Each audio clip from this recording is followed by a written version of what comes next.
शंकर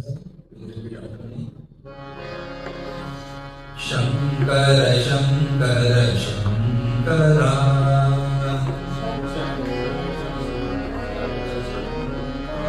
शंकरा भयंकरा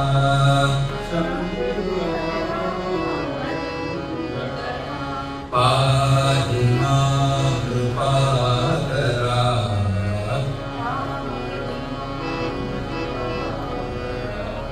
पाहि मां परमेश्वरा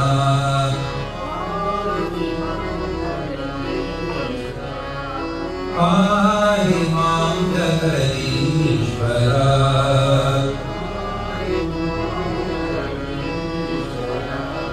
शंकर शंकर शंकरा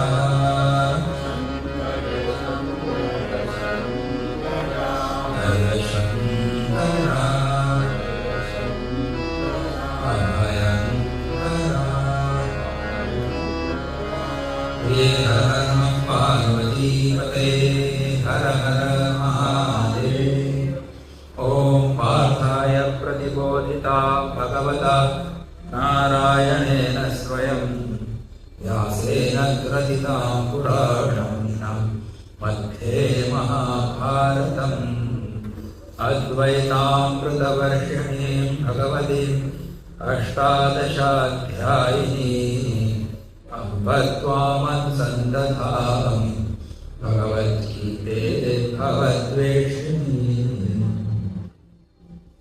तो हम लोग भगवद गीता के 18वें अध्याय पर चिंतन कर रहे हैं और उसमें मनुष्य के गुणों के आधार पर 4 वर्ण किस प्रकार से है भगवान ने बताया है। गुणों का जो तारतम्य होता है उसके अनुसार वो वर्ण बनता है। आप सब लोग आगे आइए।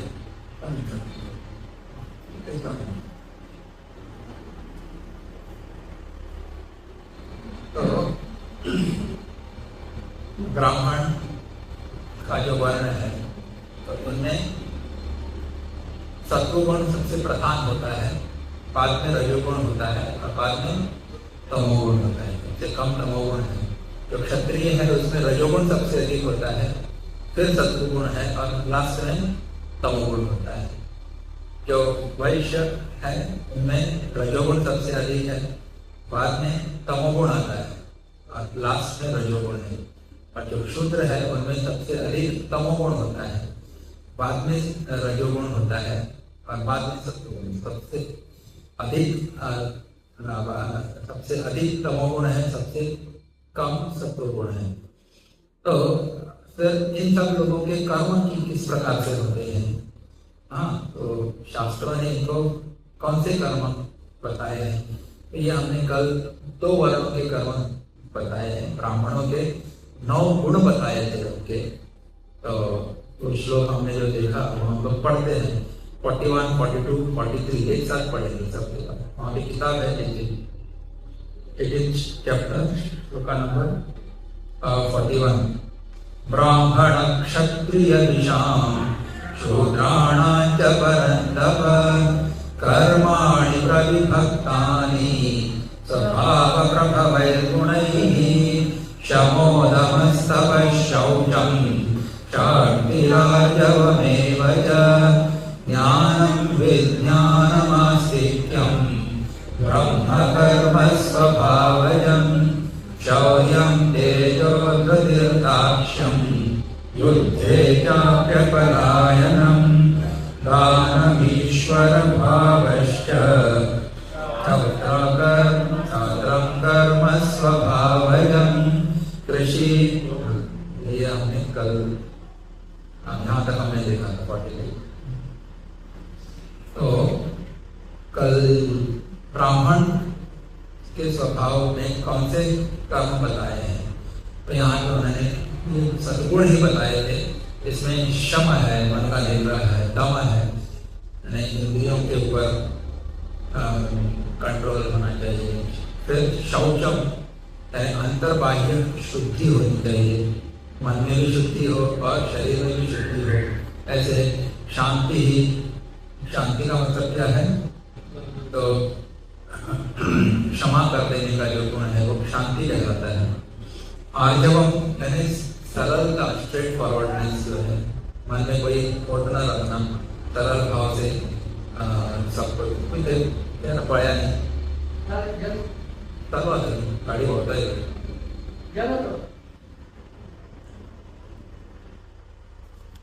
यदि बड़ी गाड़ी पाहिजे तो आमका गाड़ी फिर ज्ञानम विज्ञानम आस्तिक्यम, तो ज्ञान भी होना चाहिए उसको, जो भी है शास्त्रों का ज्ञान होना चाहिए, जो है विवेक होना चाहिए, ये सब उसमें आ जाता है। विज्ञान यानी जो ज्ञान बताते हैं उसका अनुभव भी होना चाहिए, फर्स्ट हैंड एक्सपीरियंस होना चाहिए, श्रद्धा होनी चाहिए आस्तिक्यम, शास्त्रों में, गुरु में वगैरह, और ये सब उनके कर्म है, ऐसा ही कर देखा हमने। फिर क्षात्र धर्म, क्षत्रिय के भी कुछ कर्म यहाँ पे बताए हैं, उनके क्या क्या क्वालिटीज है। तो शौर्य है, शूरवीरता, तेजस होना चाहिए, उनके प्रेजेंस से ही सबको डर रखना चाहिए कि अपने कर्तव्य करनी चाहिए, गड़बड़ नहीं करना चाहिए, इस प्रकार के तेज होता है। धृति भी, धृति का है धारण शक्ति, कितने भी संकट क्यों ना आए लोग हटते नहीं, टस से मस्त नहीं होते, अपना धर्म छोड़ते नहीं, कठिन से कठिन परिस्थिति में ऐसे। फिर दाक्ष्यम, दाक्ष्यम क्या मतलब क्या है? तो ये दक्षता, सावधानी जिसको बोलते हैं, अलर्टनेस, या कोई भी परिस्थिति का अवलोकन करना तुरंत, ये सब आना चाहिए। इमीडिएटली जज the situation and then act, quick action इसको बोलते हैं। और युद्ध से पलायन न करना, ये भी क्षत्रिय का गुण है। दान करना चाहिए, जो भी यथासंभव उनके पास टैक्स लेके पैसा इकट्ठा होता है, वो अलग अलग योजनाओं में तो अपने लोगों के जो प्रजा है उनके हित के लिए वो दान करना चाहिए। तो इसीलिए हमारे यहाँ भारत देश में बहुत सारी योजनाएं हम देखते हैं, लाडली लक्ष्मी योजना, फिर विधवाओं के लिए योजना होती है, ऐसे जो युवक हैं उनको रोजगार नहीं, उनके लिए कुछ फंड्स होते हैं, तो अपने टाइप चल रहा है कार्य। ईश्वर भावश्च यानी शासन करने की प्रवृत्ति होना, सबके ऊपर वेरी गुड लीडर। तो ये क्षात्र कर्म स्वभाव है, ये क्षत्रिय के स्वाभाविक कर्म होते हैं, ये हमने देखा। अभी वैश्य और क्षुद्र के क्या स्वाभाविक कर्म है, तो यहाँ पे बताते हैं 44 श्लोक का, प्लीज रिपीट ऑफ कृषि गौरक्ष्य वाणिज्यम वैश्य कर्म स्वभावजम् परिचर्यात्मकं कर्म शूद्रस्यापि स्वभावजम्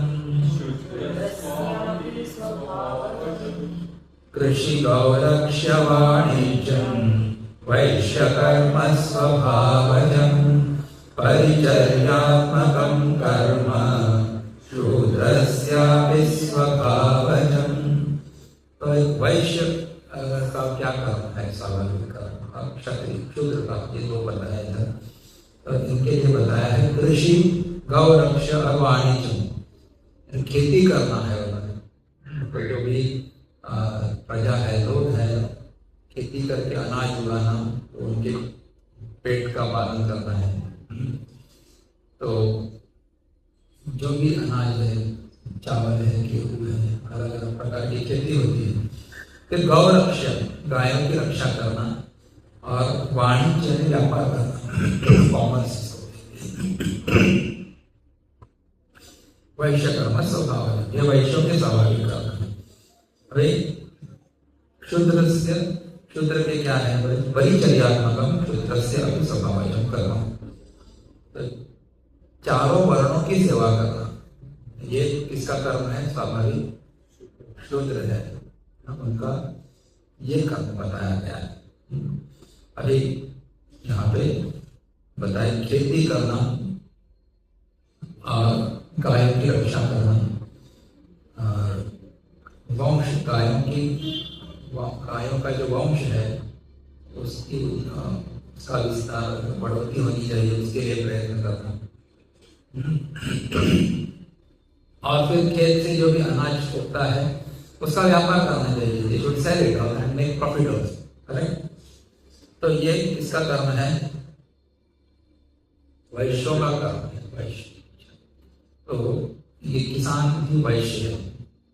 अच्छा, तो यहाँ पे गायों की जो ये है रक्षा है, गौ रक्षा, तो ये क्यों बताया है यहाँ पे? इसके बहुत सारे विस्तार से वर्णन है। गाय हमारे भारतीय संस्कृति में, क्योंकि हमारा भारत देश खेती प्रधान देश है, अभी अभी चीज़ें बदल रही है, लेकिन पुराना जो भारत था उसमें 80% of people were doing farming. उसी से फिर अनाज उत्पन्न होते, फिर अपनी उपजीविका सब लोग चलाते थे। बाद में इसी का एक्सपोर्ट होने लगा, दूसरे देश से हम आयात भी करते हैं, आयात भी होते थे। तो जब मशीन वगैरह नहीं थे तो काम कौन करता था खेतों में? बैल करते थे, बैल।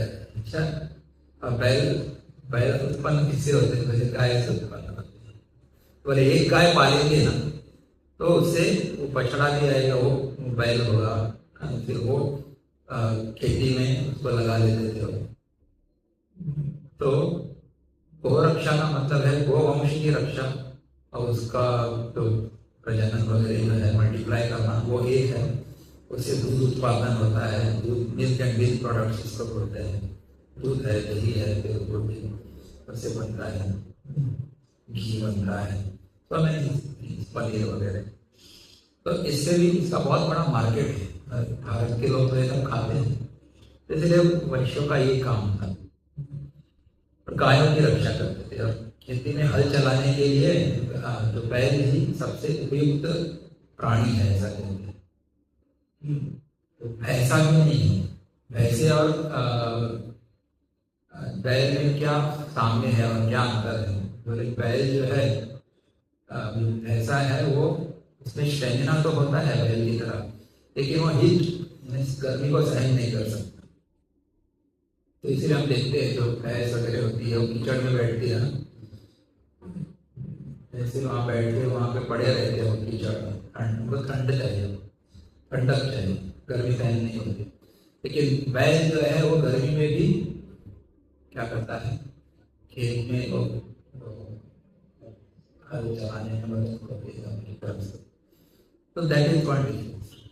वो जो ऐसा होता है वो जीव निकालता है बाहर, यू कैन नॉट स्टैंड। तो इस दृष्टि से बैल ही उपयुक्त थे इस काम के लिए। और फिर गाय के दूध में और भैंस के दूध में भी बहुत सारा अंतर है, मानते हैं। उसका जो लोगों ने या साइंटिस्ट है उन्होंने उसका टेस्ट भी किया है, भैंस का दूध पीने से हमारी बुद्धि कैसी होती है, गाय का दूध पीने से कैसे होती है, इसके ऊपर भी बहुत रिसर्च की है। गाय सात्विक प्राणी है, तो उनका गाय का दूध हम पिएंगे तो हमारी बुद्धि भी सात्विक रहेगी। हाँ, हमारी जजमेंट की कैपेसिटी, बुद्धिमत्ता, मेमोरी पावर, ये सब गाय के दूध से अच्छा बनता है। और वही भैंस के दूध पिएंगे तो तामसिक बुद्धि हो जाती है, बाय नेचर इट इज तामसिक। गाड़ी से जा रहे बीच में भैंस आ जाती है, हम दबाते हैं, 5 मिनट के बाद वो देखते हैं कौन रहता है, तो समझ में नहीं आता कोई वहां पर जा रहा है। लेकिन गाय और तुरंत हट जाते हैं, they are very quick in its response. ये बड़ा तमोगुणी प्राणी है, अधिकतर दूध तो उन्हीं का निकलता है आजकल, इसलिए हमारी बुद्धि भी जड़ हो जाती है। इसलिए टॉपिक इन इटसेल्फ, ओके, बड़ा विषय है, बट ये कृषि गौरक्ष वाणिज्य।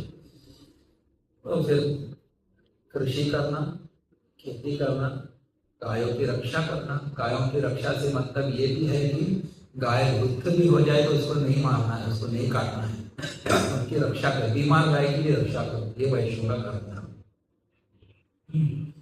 और व्यापार करना, बनी है। दिल्ली का नगर टाटा, बिरला, अंबानी, ये कौन है? ये तो वैश्य है। They always seek profit. इससे मेरा प्रॉफिट कैसे बने बढ़ेगा, इससे मैं और एक्सपांशन कैसे कर सकूंगा। एक इंडस्ट्री है, और प्रॉफिट करूंगा कमाऊंगा तो और एक इंडस्ट्री बिल्ड आ जाएगा। ये रहा पूरे भारत में, फिर भारत के बाहर क्या और तो विस्तार होता है, विस्तारवादी होते हैं। They want to earn lots of profit and serve also. Reliance ने क्या किया, पहले तो 6 महीने सबको फ्री दे दिया 4G, तो रेवोल्यूशन इन करेक्ट, टेलीकॉम एक रेवोल्यूशन, क्रांति थी 4G जब आया और सबको फ्री में बांटने लगे। रात रात भर लोग लाइन में खड़े रहते थे, सुबह 9 बजे खुलता था दुकान, रात को 10-11 बजे से लाइन लगती दुकान के बाहर, ऐसा होता था। आप याद करो 2015-16 में लॉन्च हुआ और इतनी हाई स्पीड, मतलब एकदम आश्चर्यचकित थे। जो हमको 2 MBPS 3 MBPS मैक्सिमम मिलती थी पहले, वो अचानक 50, 60, 100 MBPS तक कर दी, वो भी फ्री में। सबको आदत लगा दी उन्होंने पहले तो, बाद में धीरे धीरे चार्ज करना शुरू कर दिया।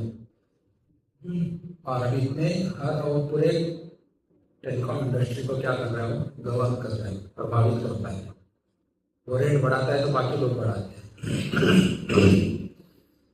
तो ऐसा है, इतना प्रॉफिट हर एक के पास जीवन का कम से कम एक सिम रहता ही है। एक परिवार में तो कम से कम एक रहेगा। रिकॉर्ड उस वक्त जो था, जो इतने मल्टीप्लाई हो रहा था सिम कार्ड्स इतना आपने रिकॉर्ड था, तो विश्व में इतना फास्ट नहीं हुआ। एक क्रांति ये 5G है, तो they are making huge profits just by one. ये किसका कर्म है? वो वैश्य कर्म, फिर उनको दान भी करना चाहिए। वैश्य समाज के लोग दान भी करते हैं, भगवान को बहुत देते हैं, मंदिरों में दान करते हैं, दृष्टि को दान, अपने समाज के बांधवों को भी दान करते हैं, उन्हें करना चाहिए।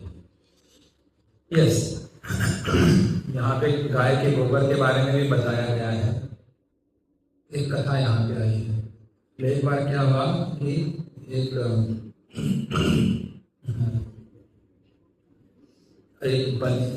व्यक्ति था कि उसको सांप ने दंश किया।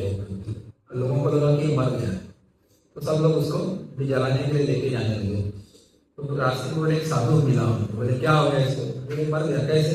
सर्वदंश। बोले लाओ इसको। तो उसकी बॉडी को वो लेके आए, रख दिया, उसको पूरा गोबर का लेप लगा दिया, गाय क्या। आधे घंटे के बाद फिर से एक बार लेप लगा दिया। चमत्कार ये हो गया कि 2 बार लगाने से वो आदमी आधे घंटे के बाद फिर से दूसरा लेप लगाया, इससे उस व्यक्ति के श्वास चलने लगे और वह जी उठा। तो गाय के गोबर में इतनी शक्ति है कि वो विष के भी प्रभाव को निकाल सकते हैं, कम कर सकते हैं। और जो एटॉम बम वगैरह होते हैं, जो उसका जो रिएक्शन है, ये भी जांचा हुआ है कि जिन घरों में वो गोबर से लिपाई पुताई होती थी, वहाँ पे वो रेडिएशंस कम नहीं करते या बहुत कम प्रभाव करते हैं। दैट्स व्हाई गाय को हमको माता क्यों मानते हैं, वो माता। दैट इज व्हाट सबका सब कुछ उनका अद्भुत है। उनका दूध नहीं बोलते, अमृत है ऐसा माने। They have their own reasons to say that. और बहुत सारे देश तो गाय के उस गोबर को, सूखे हुए गोबर पर इंपोर्ट करते हैं भारत से। They want that, because that is a very good manure also. तो ऐसे हैं। तो ये अपना एक उसका एक क्या है विषय हो सकता है गाय को लेकर। ऋषि गौरव शवाणी वैश्य कर्म स्वभाव। और अभी बच गए कौन? शूद्र। परिचर्या करो, परिचर्या में सेवा करना, किसकी? बाकी तीनों वर्णों की सेवा करना। तो खुद के वर्ण की भी आ गई और बाकी वर्णों की भी आ गई। बोले उनको सेवा में क्यों लगा दिया है? क्योंकि जो शूद्र है वो निर्णय नहीं ले सकते, एक किसी के ऊपर शासन नहीं कर सकते, या कोई व्यापार आदि चीजें भी नहीं कर सकता बोलते। तो इसीलिए क्या दिया उनके लिए कर्म, सबकी सेवा करो। You don't require lots of brains to do सेवा। आपको ये सूचनाएं दी जाती है, ऐसा करो करके आपको करना। तो ऐसे इस दृष्टि से, तो इसीलिए कुछ लोग जो है वो जैसे बैंक में कोई कैशियर है, कोई जो है टेलर बोलते हैं ना, टेलर, तो मैनेजर के पद को नहीं देता, मैनेजर का उसको प्रमोशन आता है, but you doesn't want to get promoted by, वहाँ पे जिम्मेदारियाँ आनी होती है। बोले मैं इसी में खुश हूँ, तो जैसे हायर पोस्ट में जाऊँगा जिम्मेदारियाँ बढ़ेगी, वहाँ पे डिसीजन मेकिंग होता है, डिसीजन गलत हो गया, उसको लोन नहीं देना था, मैंने उसको दे दिया, वो रिकवरी नहीं हो रही तो बस जाएगा वो। So that is what happens. That's why they don't want to take responsibility. इसका मतलब वो कौन सी वृत्ति के है? क्षुद्र वृत्ति के, वो होंगे ब्राह्मण भी, लेकिन वृत्ति या गुण कौन से है? डेयरी पास भी नहीं है, क्षत्रिय का भी नहीं, देखा जाएगा ऐसा भी नहीं, डरपोक है। तो इसलिए शूद्र, अगर आप कुछ नहीं कर सकते तो बाकी वर्णों की सेवा करो, उससे भी आप क्या कर सकते हैं? मुक्ति को प्राप्त कर सकते हैं। बाय जस्ट बाय सर्विंग, निस्वार्थ भाव से सबकी सेवा करो।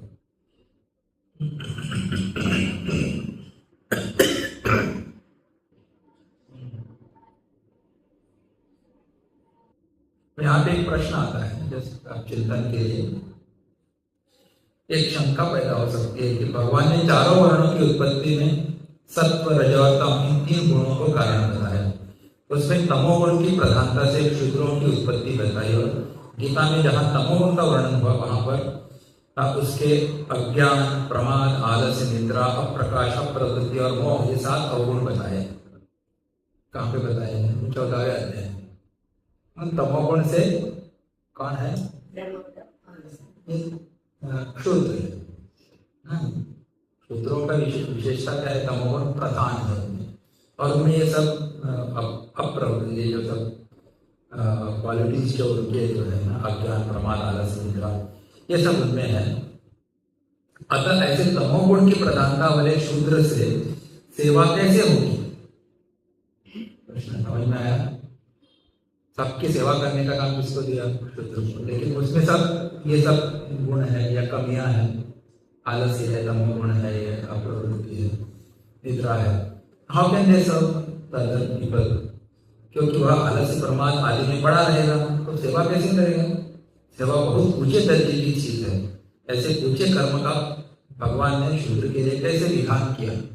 वो प्रश्न सकता है, उत्तर के लिए यहाँ पे यदि शंका पर गुणों की दृष्टि से विचार किया जाए तो गीता में आया है कि सत्व गुण वाले लोग ऊंचे लोगों में जाते हैं।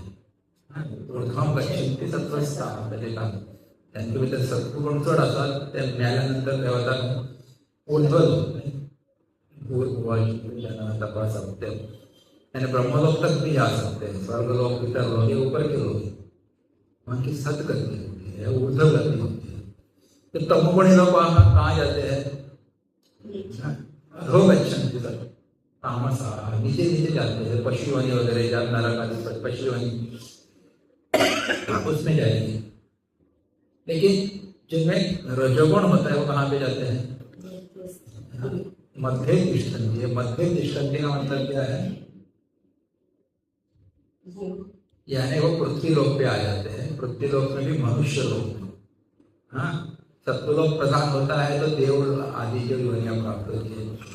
तमोगुण प्रधान होता है तो पशु आदि, कीट वगैरह सब इसमें नीचे जाते हैं। लेकिन रजोगुण प्रधान हो रहा है तो ये कर्म योनि है, मनुष्य योनि को कर्म योनि बताया गया है। हम कर्मरत करते हैं, पुरुषार्थ हमको दिया गया है। तो यहाँ पे रजसी प्रलय कृत्वा कर्म संगीषु जायते, ऐसा कहा है 14 चैप्टर 15 श्लोक। इन सबका तात्पर्य यह हुआ कि मनुष्य मात्र रजः प्रधान में, रजोगुण की प्रधानता वाला है। रजः प्रधान वालों में जो सात्विक, राजस और तामस 3 गुण होते हैं, उन तीनों गुणों से ही चारों वर्णों की रचना की गई है। हाँ, अब ये रजोगुण प्रधान है तो उसमें भी क्या है, 3 गुण है। रजोगुण है प्रधान, इसलिए हम लोग सब कौन बन गए, मनुष्य योनि में आ गए। अभी उस मनुष्य योनि में भी 3 गुण काम कर रहे हैं हमारे इसके ऊपर, हमारे मन के ऊपर, विचारों के ऊपर। तो उसमें जिसका सत्वगुण अधिक होगा वो ब्राह्मण होगा, रजोगुण अधिक होंगे वो क्षत्रिय और वैश्य होंगे, और तमोगुण प्रधान होगा वो शूद्र बनेगा। That is the explanation. इसीलिए तो उन तीनों गुणों से ही चारों वर्णों की रचना की गई है। इसलिए कर्म करना सबसे मुख्य होता है, और इसी को लेकर मनुष्यों को कर्म योनि कहा गया है। तथा गीता में भी चारों वर्णों के कर्मों के लिए स्वभावज कर्म, स्वभाव नियतम कर्म आदि पद आए। अतः शूद्र का परिचर्या अर्थात सेवा करना स्वभावज कर्म है, जिससे उसे परिश्रम नहीं होता। तो हर एक योनि को कर्म तो आया ही हुआ है। तो इसी प्रकार शूद्र के लिए कौन सा कर्म आया है बताइए, परिचर्या। परिचर्या म्हणजे सगळ्यांची सेवा करवायची काम नेमका आहे। तो मनुष्य मात्र कर्म योनि होने पर भी ब्राह्मण, क्षत्रिय और वैश्य में विवेक विचार का विशेष तारतम्य रहता है।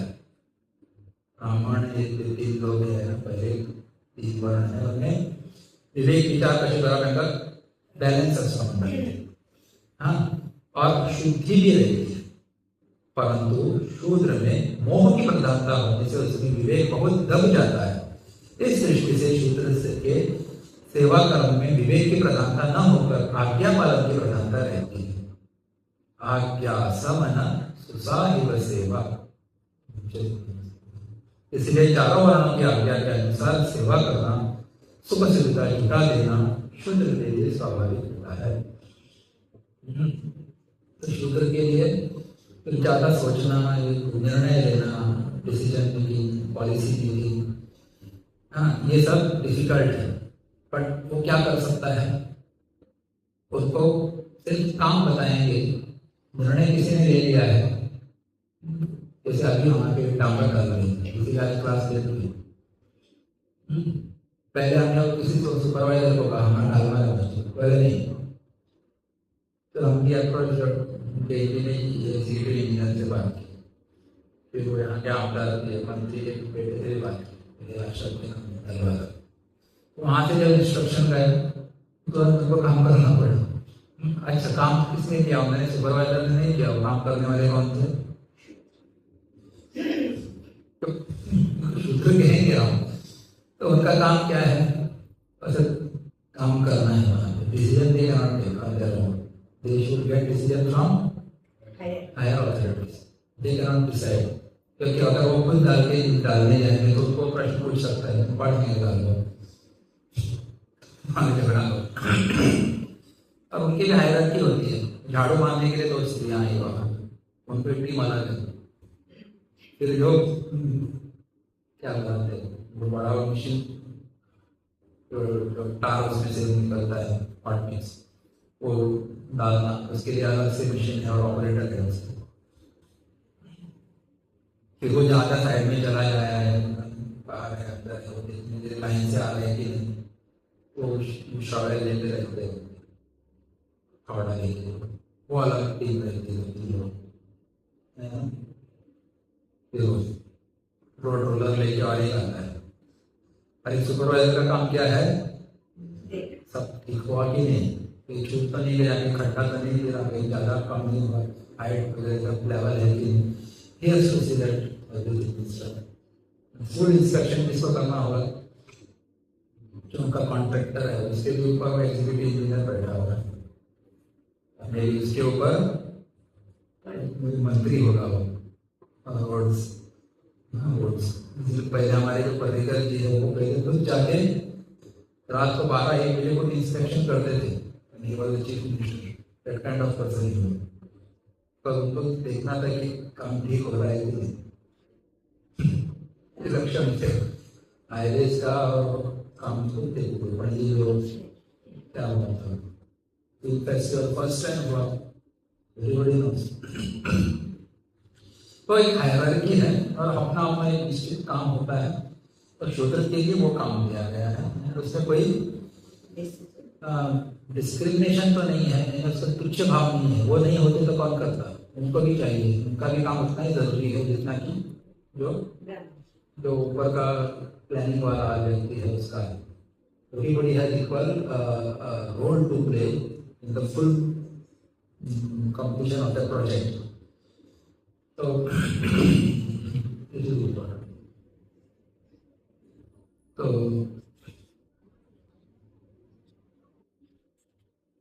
शूद्रों के कर्म परिचर्यात्मक अर्थात सेवा स्वरूप होते हैं।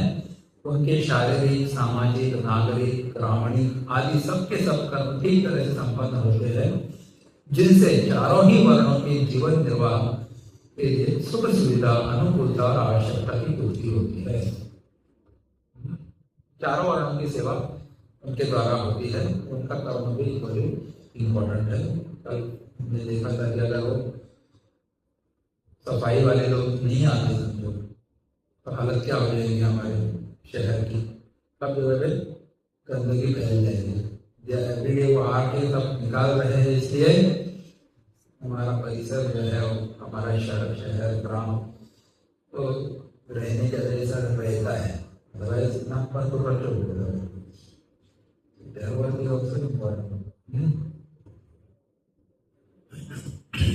तो जिस मनुष्य के वर्ण को बताने वाला जो लक्षण कहा गया है वह यदि दूसरे वर्ण वाले में भी मिले तो उसे भी उसी वर्ण का समझ लेना चाहिए।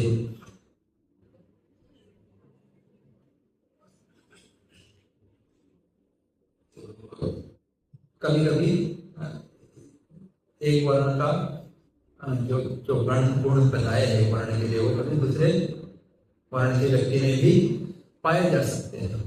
इसलिए उस व्यक्ति को हमको क्या मानना पड़ेगा, अब ब्राह्मण है क्योंकि वो समझदार नहीं है, बुद्धू है, कितने नन्ना काढ़ता है, तो उसको क्या मानना पड़ेगा, तो उसको क्षुद्र ही मानना पड़ेगा। अरे क्षुद्र है लेकिन बड़ा तेज है बुद्धि में, तो उसका you have to call him Brahmin. कोई एग्जाम्पल है क्या उसके लिए? हाँ है। तो महाभारत में कौन थे? जो दासी पुत्र थे, बड़े तेज थे, समझदार थे, एडवाइस करते थे इसको।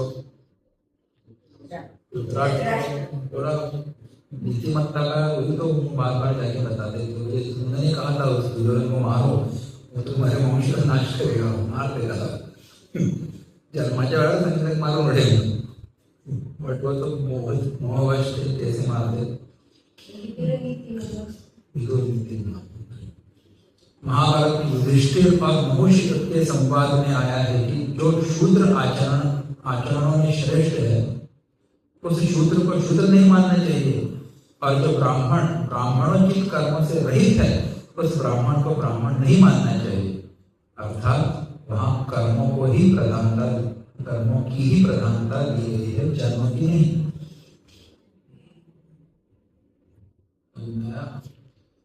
ऐसे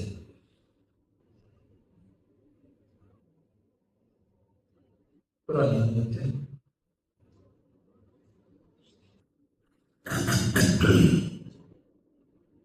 अभी 44 हो गया, 46 अभी ये अलग अलग अपने अपने वर्ण के अनुसार कर्म बताए हैं। तो यहाँ पे कहते हैं तो इन वर्णों को इन कर्मों का स्वभावज कर्म है, उनको अब बताने का प्रयोजन क्या है, क्यों बताया है ये अलग अलग वर्णों के अलग अलग कर्म क्यों बताए हैं, तो उसके बारे में यहाँ पे 45 श्लोक में कहते हैं। स्वे स्वे कर्मण्यभिरतः सिद्धिं लभते नरः स्वकर्मनिरतः सिद्धिं यथा विन्दति तच्छृणु स्वे स्वे कर्मण्यभिरतः संसिद्धिं लभते नरः स्वकर्मनिरतः सिद्धिं यथा विन्दति तच्छृणु। हाँ, this is a very important shlokas of Gita. स्वे स्वे कर्मण्य अभिरतः, अपने अपने कर्म में प्रीति पूर्वक लगा हुआ नर मनुष्य संसिद्धि लभते, सम्यक सिद्धि यानी परमात्मा को प्राप्त कर लेता है। स्वकर्म निरतः, अपने कर्मों में लगा हुआ मनुष्य यथा, जिस प्रकार सिद्धि विन्दति, सिद्धि को प्राप्त होता है, तत्शृणु, उस प्रकार को तुम मुझसे सुन। तो अपने अपने कर्म में प्रीति पूर्वक लगा हुआ मनुष्य सम्यक सिद्धि परमात्मा को प्राप्त कर लेता है। अपने कर्म में लगा हुआ मनुष्य जिस सिद्धि को, जिस प्रकार सिद्धि को प्राप्त होता है, उस प्रकार को तुम मुझसे सुन। मतलब क्या है, आप जिस प्रकार से किस प्रकार से हर एक वर्ण का व्यक्ति अपने कर्म करते हुए सिद्धि को प्राप्त करता है, उस प्रकार को मुझसे सुनिश्चित कहते हैं। अभी सिद्धि का मतलब क्या है, यहाँ पे उसका अनुवाद किया है परमात्मा को प्राप्त करना होता है। तो गुरु जी कहते हैं सिद्धि का मतलब, एक तो कहा है उन्होंने डेक्स्टरिटी इन एक्शन, डेक्स्टरिटी या एफिशिएंसी, कर्म कुशलता जिसको बोलते हैं। यानी अपना कर्म करते करते करते करते एक दिन क्या हो जाएगा, आप अपने कर्म में एक्सपर्ट हो जाएंगे, एक्सपर्ट। तो एक कोई ब्राह्मण है, वो क्या वेदों का अध्ययन करते करते करते रखते उसमें मुखोद्गत हो जाते होंगे, मंत्र के पूरा श्लोक, पूरा स्तोत्र, सूक्त, वैदिक सूक्त लंबे लंबे सब उनको मुखोद्गत होते हैं। पूजा करते कभी वो यजमान को सूचनाएं भी देते हैं, इतना का पाणी घाला, आता फूल घाला, पर वो कंटिन्यू करते हैं। वही मंत्र जो है तो ब्रेक होता है बोलते वक्त, लेकिन उनका अंदर एक कनेक्शन रहता है, आगे कंटिन्यू करते हैं। हमको किताब लगती है लेखनी, but they are so expert, they are trained into that, they have trained themselves. तो करते करते करते करते क्या हो जाता है, सिद्धि को प्राप्त, कर्म कुशलता।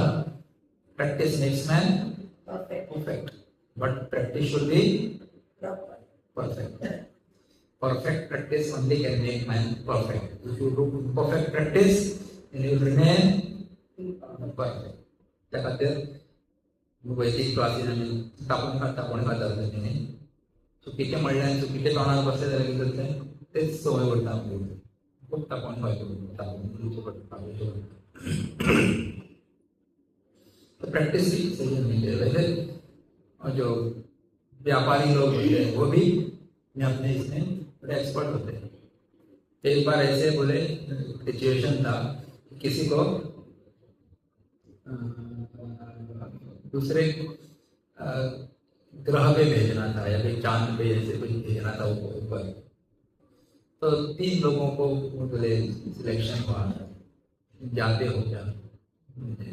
तो पहला वाला आया, बोले मैं जाने के लिए तैयार हूँ, लेकिन वहाँ पे वापस आऊँगा कि नहीं पता नहीं है, इसलिए मुझे आपको 1 लाख रुपया देना पड़ेगा। बोले किसके लिए? मेरे परिवार वालों के। जब हुआ तो फिर should give them 1 lakh rupees, तो आई एम रेडी टू। तो फिर दूसरे के पास गए, बोले तुम जाने के लिए तैयार हो क्या? तो उन्होंने कहा हाँ, लेकिन मुझे 2 लाख रुपये देना पड़ेगा। बोले क्यों? बोले पहले जाने से पहले मैं 1 लाख रुपया मैं अपने लिए रखूँगा, बहुत एंजॉय करूँगा मैं, और दूसरा अगर वापस नहीं आया तो मेरे परिवार के लिए भी कुछ चाहिए, तो 1 लाख परिवार। अभी तीसरे के पास गए, तो उसके लिए मैं 3 लाख रुपया दूंगा। ऐसा क्यों? अरे 1 लाख रुपया मैं वो पहले वाले के लिए दूंगा, पहले वाला जो व्यक्ति है वो दूंगा। बोले तू जा, 1 लाख रुपया अपने लिए, रखूंगा और 1 लाख में तुमको दे दूंगा। तो एक्सपर्ट कौन कर पाएगा? कोई बढ़िया ही होगा, लेकिन they have very sharp mind, business mind, तो they can organise everything, keep their profit also, दूसरों को भी काम पे लगा सकते हैं। जब उदाहरण था ऐसा, तो अपना अपना काम करते करते वो व्यक्ति एक्सपर्ट हो जाता है। That is what he is saying. तो एक है डेक्सटेरिटी या एफिशिएंसी, और दूसरा क्या है कि आप सही दृष्टि से काम करेंगे, सही एंगल से, सही भाव से कर्म करेंगे अपना अपना, तो आपको प्योरिटी मिलेगी, चित्त शुद्धि प्राप्त होगी। एक दूसरा फायदा है। सिद्धि का दूसरा मतलब क्या है? चित्त शुद्धि मिलना। एक ब्राह्मण है, सही एटीट्यूड से ईश्वर की पूजा है, इस भाव से काम करता है, लोगों की सेवा करना है इसलिए करता है, तो he will definitely become a very pure Brahmin. Same thing is Kshatriya and Vaishya Shudra, कोई भी attitude matters, it is purified. यज्ञार्थात् कर्माण्यत्र लोकोऽयं कर्म बन्धनः तदर्थं कर्म कौन्तेय मुक्त संग समाचार। तो यज्ञ की भावना से आप कर्म करेंगे तो मुक्त हो जाएंगे, लेकिन उसके विपरीत दूसरे स्वार्थ भावना से करेंगे तो बंधन में आ जाएंगे। और तीसरा क्या है? सिद्धि का मतलब तीसरा है परमात्मा की प्राप्ति। वो कर्म ही आपको भगवान के पास ले जाएगा, भगवान को मिला देगा, भगवान से मिला देगा। तो ईश्वरार्पितम नेच्छया कृतम चित्तशोधकम मुक्ति साधकम। तो चित्त की भी शुद्धि होगी, मुक्ति भी प्राप्त हो जाएगी, इसलिए यहाँ पे कहा है स्वे स्वे कर्मण्य विरतः संसिद्धिं लभते नरः स्वकर्म निरत सिद्धिं यथा विन्दति। अभी किस प्रकार से होता है ये, वो आप हमसे सुनो। नहीं, पहले तो आपको अपने एप्टीट्यूड के अनुसार कर्म करना चाहिए। एप्टीट्यूड का मतलब क्या है? जो चीज आपके लिए बहुत ही सहज होती है उसको क्या कहते हैं? एप्टीट्यूड। तो 3 आई होते हैं, हर एक का एप्टीट्यूड अलग होता है। जैसे आजकल एप्टीट्यूड टेस्ट भी लेते हैं, what is he good at, what is natural for him. कोई बिजनेस करने में बहुत एक्सपर्ट होता है, कोई खेल कूद में बड़ा एक्सपर्ट होता है, कोई पढ़ाई में तेज होता है। तो उसकी पढ़ाई में भी फिर अलग अलग branches of fields of studies आ रही है। किसी को इंजीनियरिंग में है, किसी को मेडिकल में, किसी को लॉ में मजा आता है, किसी को म्यूजिक में आता है, किसी को और आर्ट्स में आता है, क्रिएटिव फील्ड में है। तो you have to find out your aptitude, aptitude के अनुसार आप कर्म करेंगे ना, तो फिर यू कैन रियली सिद्धि वो अलग प्रकार की सिद्धि मिलेगी आपको। You shine in your field, you will become most successful in that particular field. Sachin Tendulkar को अगर आप लेखक बना लेते या गायक बना लेते तो क्या हालत होती भारत की? जाकिर हुसैन को क्रिकेट खेलने के लिए बोलते जाते या फुटबॉल खेलने के लिए बोलते, मिसमैच हो जाए। So they did what they loved, they did what they loved the most maximum way, the best way what they loved. That was the aptitude for them. They had aptitude for that particular game or field. तो उसमें वो shine हुए, स्वाभाविक था उनके लिए। इसलिए उनको वही कर्म करना चाहिए, राइट। किस प्रकार से कर्म करेंगे तो आप वो मुक्त हो जाएंगे, वो कर्म करेंगे। 46 श्लोक। यतः प्रवृत्तिर्भूतानां येन सर्वमिदं ततं सकर्मणा तमभ्यर्च्य सिद्धिं विन्दति मानवः। यतः प्रवृत्तिर्भूतानां येन सर्वमिदं ततं सकर्मणा तमभ्यर्च्य सिद्धिं विन्दति मानवः। तो यहाँ पे कहा यतः भूतानि प्रवृत्ति, जिस परमात्मा से संपूर्ण प्राणियों की प्रवृत्ति उत्पत्ति होती है, येन इदं सर्वं ततं, जिससे यह संपूर्ण संसार व्याप्त है, तम उस परमात्मा का स्वकर्मणाम अभ्यर्च्य, अपने कर्म के द्वारा पूजा करके मानव सिद्धि विन्दति, मनुष्य मात्र सिद्धि को प्राप्त हो जाता है। तो कैसे सिद्धि मिलेगी आपको?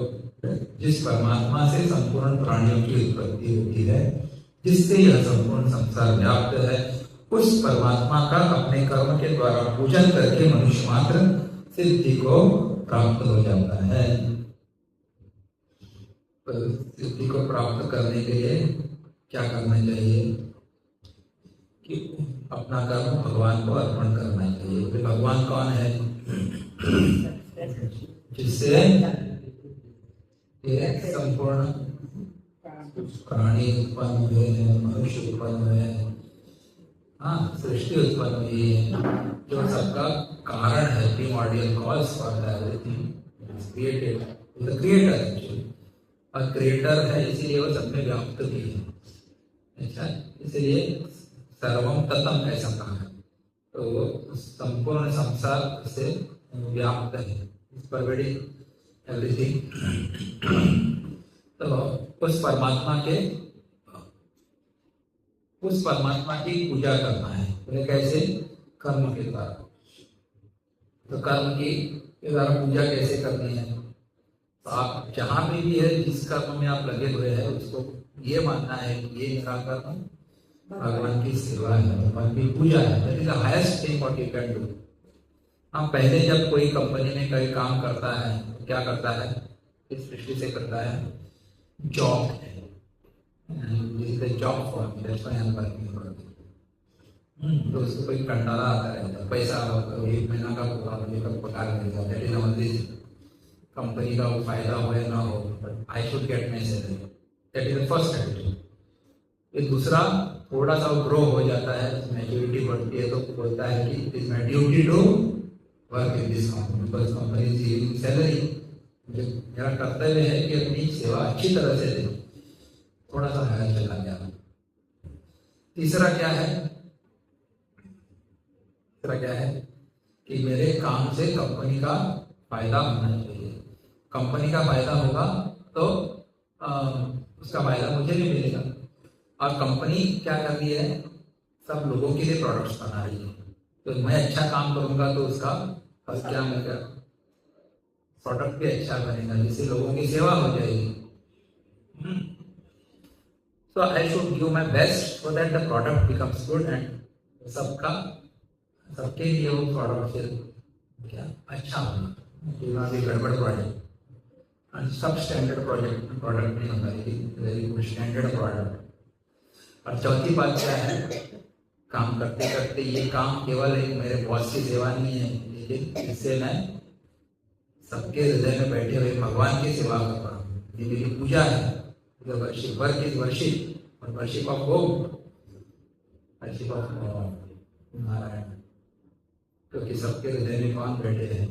नारायण ही है। बॉस के हृदय में भी नारायण है। और ये कर्म करने के बाद, प्रोडक्ट बनने के बाद जो इसको कंज्यूम करेंगे, कंज्यूमर, उसमें भी भगवान ही है। तो actually I am serving that God who is seated in the heart of everyone. इस भाव से अगर वो कर्म करता है तो क्या होगा उसका कर्म? वो तम स्वकर्मणा अभ्यर्च्य मानव सिद्धिं विन्दति। ऐसे कर्म से उसका वो पूजा भाव से कर्म करेंगे तो व्यक्ति सिद्धि को प्राप्त होगा। मतलब क्या है? वो मुक्त हो जाएगा। चित्त शोधक का मुक्ति साधक है, purity of mind, and one day he will get liberation. जैसे कर्मयोग में हमने पहले भी देखा था, बुचर था ना, बुचर मांस काटता था, उसका काम वही था, लेकिन वो सिद्ध था। एक गृहिणी थी, वो भी सिद्ध थी। कथा बहुत प्रसिद्ध हम लोग बताते हैं, कौश। तो एक तपस्वी था, तपश्चर्या कर रहा था, तो बहुत साल तपश्चर्या की। एक दिन वो पेड़ के नीचे बैठा था, तो कोई एक पक्षी ने उसके ऊपर प्रोग्राम कर दिया, गरम गरम कुछ गिर गया उसके ऊपर। बड़ा गुस्सा आया उसको, तो ऊपर देखा गुस्से से, तो पक्षी जल गया। तो उसको लगेगा मुझे मेरे पास सिद्धि आ गई, मैं किसी को क्रोध से देखूंगा तो ये आदमी जल जाएगा, बड़ा खुश हो गया वो। तो भिक्षा मांगने के लिए जाता था, गया भिक्षा मांगने के लिए, तो एक रास्ते के कतार में गया, भगवती भिक्षाम दे बोला, गृहिणी बाहर ही नहीं आ रही, तो 10 मिनट हो गए वो बाहर खड़ा है, उसको क्रोध आने लगा। 15 मिनट के बाद वो स्त्री बाहर आई और उसको भिक्षा दिया, कहा कि देखो तुम्हारे क्रोध से जलने के लिए मैं कोई कौवा नहीं हूँ। उसका आश्चर्य, तुमको कैसे पता चला कि ऐसे मेरे मन में ये विचार आया? बोले तुम सिद्ध कैसे हो गए? बोले मैं सिर्फ एक ही काम करती हूँ। बोले क्या? मेरे पति की सेवा करती हूँ, मेरा पति बीमार है तो मेरे लिए वही ईश्वर है, परमेश्वर है। With that attitude I am serving my husband, निस्वार्थ भाव से या ईश्वरात्मा से, ईश्वर भाव से, तो उसी से बोले मुझे सिद्धि मिल गई। बोले मुझे भी ऐसा ही चाहिए, सिद्धि चाहिए। तुमको किससे मिला है ज्ञान? मेरे गुरु है। तो कहाँ पे है? बोले अमुक अमुक गाँव में। उनका एड्रेस दिया, उनका वो गए वहाँ पे, उस नाम से व्यक्ति को ढूंढा, तो वो व्यक्ति कौन थे? बूचर बोलते हैं ना, मांस वगैरह काट के बेचते हैं, वो काम कर रहे थे। तो बोले ये और उनके गुरु हो सकते, वो भी सिद्ध कैसे हो सकते हैं? ऐसा गंदा काम करते हैं, पशुओं को मारना, बेचना। तो उनके पास वे जाते हैं और फिर वो संवाद होता है। बोले कोई कर्म अच्छा या बुरा नहीं होता, नहीं मेरे क्या है, एंसेस्टर्स या परंपरा से, परिवार की परंपरा से मुझे ये कर्म आया हुआ है, लेकिन इस कर्म को भी ईश्वरार्पण भाव से करता हूँ, पूजा मान के करता हूँ, इसलिए उससे भी मुझे सिद्धि मिल गई। तो he was also a realized person for doing this kind of work. तो इसलिए कर्म कोई अच्छा या बुरा नहीं होता, लेकिन कर्म की भावना सही होनी चाहिए। Sin is never in action but it is in reaction, ऐसा कौन कहते थे? हमारे गुरुदेव कहते थे। तो एटीट्यूड, अच्छे से अच्छा काम भी अगर गड़बड़ भावना से करेंगे तो पाप ही होगा, और बुरा कर्म भी अच्छे भाव से करेंगे तो वो पुण्य में बदलेगा। करेक्ट? किसी को मारना अच्छा कर्म है कि बुरा कर्म है? लेकिन वही डॉक्टर भी क्या करता है, किसी के अंगों को काटता है। एक सैनिक भी युद्ध में शत्रु को मारता है, लेकिन वहां पे उसको परमवीर चक्र मिलता है। तो वही सिविलियन को मारेगा अगर आके तो कोर्ट मार्शल हो जाएगा उसका। Action is same of killing, but attitude and spirit is उसको फिर पाप कर्म या पुण्य कर्म उसमें परिवर्तित हो जाएगा। तो attitude is very important. Right attitude से करो तो कर्म आपको सिद्धि दे सकता है। सिद्धि मिलती माना, ऐसा कहा है कि हमारे सभी जो संत है, रैदास जी है, कबीरदास जी है, तुकाराम जी नाम पे अलग अलग कर्म करते थे वो। हाँ, रैदास जी जमात थे, नामदेव शिल्पी होते, कबीरदास जी वो कपड़ा बुनते थे। That was there beauty, that was परंपरा से उनके पास आई थी। तुकाराम महाराज वाणी थे, लेकिन उनकी वाणी तो परमात्मा का स्पर्श था उनकी वाणी। अब हम देखिए 10,000 मंदिर के शिवाजी महाराज के गुरु थे, आध्यात्मिक गुरु। तो ऐसे हम और आप भी अपना अपना कर्म करते हुए सिद्धि को प्राप्त कर सकते हैं। But we should do the action with right attitude, very very important. आप अपने कंपनी में जाके काम करो, कोई प्रॉब्लम नहीं, but serving that God is seated in everybody's heart. हर एक व्यक्ति आपके कंपनी में आता है, ऑफिस में आता है, वो भगवान है, ऐसे भाव रख के अगर आप करेंगे that will be fine. That is what Gita tells us. So it is not that do some specific action, that is not, but every action can become a divine action. whichever ordinary से ordinary action भी दिव्य बन सकता है अपने दृष्टिकोण से। लेकिन ब्राह्मण को अगर वैश्य का कर्म, ब्राह्मण कर्म एक वैश्य करता है तो ब्राह्मण का काम पूजा पाठ करना, अगर वैश्य अगर वो करने लगे तो क्या हो जाएगा? क्या वैश्य वृत्ति से ब्राह्मण अगर पूजा पाठ करे तो फिर वो मंदिर में बिजनेस शुरू हो जाएगा। हाँ, ये करना है, इतना पैसा देगा, वो वैश्य वृत्ति। ऐसे बहुत सारे कॉम्बिनेशन होते हैं हमारे इसमें। चलो आज इतना करते, समय ज्यादा हो गया। आरती करेंगे। धीर मारुति गंभीर मारुति, धीर मारुति अति धीर मारुति, गीत मारुति संगीत मारुति,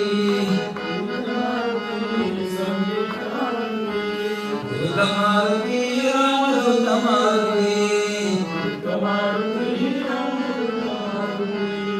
भक्त मारुति परम भक्त मारुति,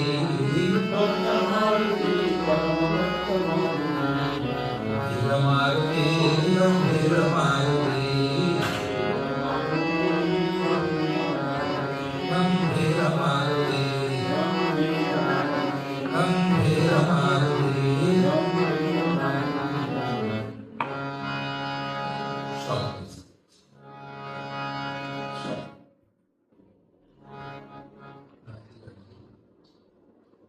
नारायण